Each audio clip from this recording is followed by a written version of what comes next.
This home is on Greenhill Drive in Huntsville, Alabama. This is a HUD foreclosure, picking it up for $28,000. Take a look at the neighborhood. You can see a strong sense of pride and ownership.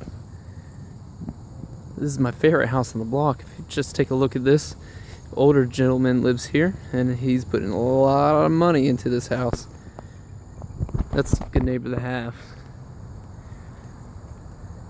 So you can come up to this house that is built onto a hill, so it's got a basement. Come in, we repaint the front porch, replace the garage door, pressure wash this fence. A nice detail. Coming into the backyard, we have to pressure wash the entire house, paint and scrape the windows. Give you a shot of the backyard. The neighbor's tree just fell down in the storm the other day, so their insurance is responsible for taking care of it all. But luckily it avoided the house.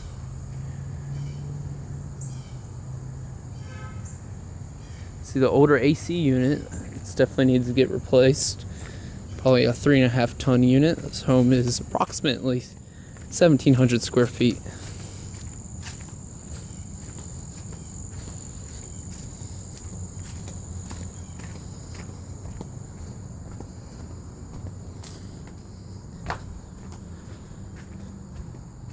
I was talking to the neighbor.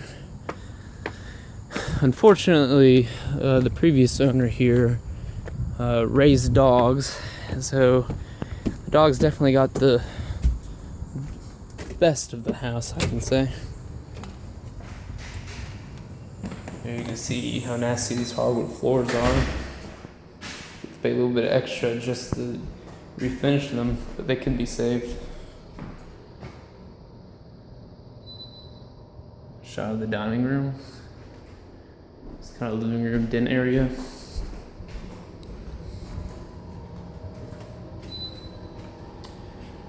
And here we would just repaint the cabinets, replace the hardware. We'd have to keep the countertops and unfortunately keep the lovely flower pattern on the tub. This is plastic and we can't paint over it, and the cost would be just too high to replace it. So we need to replace the whole floor.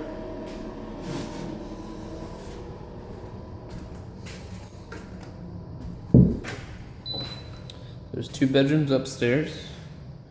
This is the master. Its own half bath. Here we just replaced the toilet.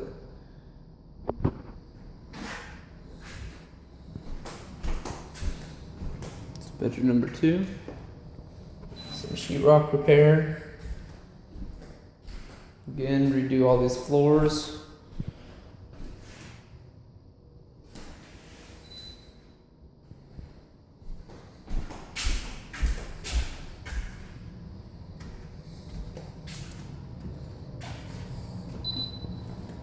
We'll go downstairs into the 3rd bedroom or the basement.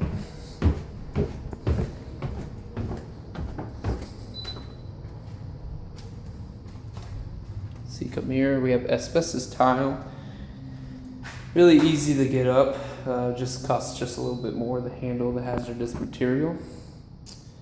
And we'd have to cut the sheetrock, and then we'll trim it out with a 2x4 and paint it white, and also seal this brick because it looks like we're currently underground, but it looks like there is some sealage issues.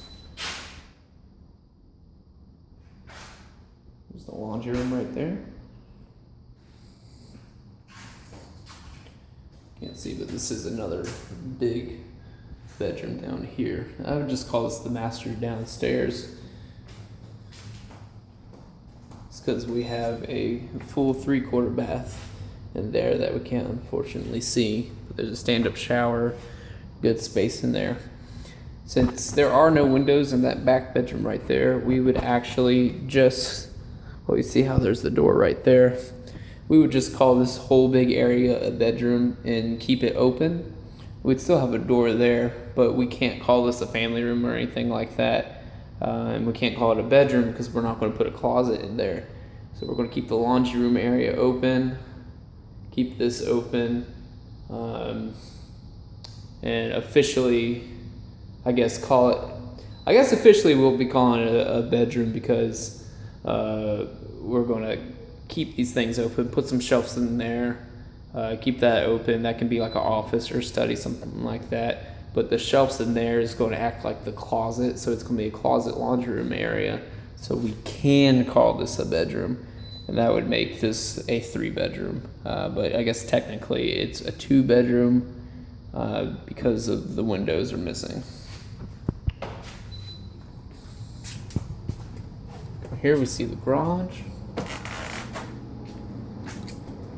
We'd have to come in and turn this insulation upside down.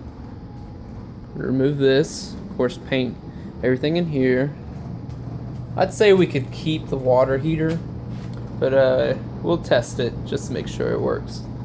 Of course, we would go in and we would replace that. That's probably the worst water heater I've seen in my 3 years of business. Now, the AC unit does work, but I'm going to go ahead and recommend that we replace it. You see the rust at the bottom there? And if somebody was financing this property, it just makes more sense to go ahead and replace it new than having ruined all your cash flow in just a couple of years once it goes out. All in all, a disastrous property. It really does need to be saved, and we can definitely have the crews to save it. We're just calculating how much that's going to be. Since it is only a 3-bedroom, 2-bath, it's on a larger scale, so I'm going to be able to rent this thing out for $825. Doesn't sound like much, but since we're going to get it at such a good price and it is in such a great neighborhood, the after repair value is very high. So there's definitely a lot of built-in equity with this one. I'm very excited to get this started.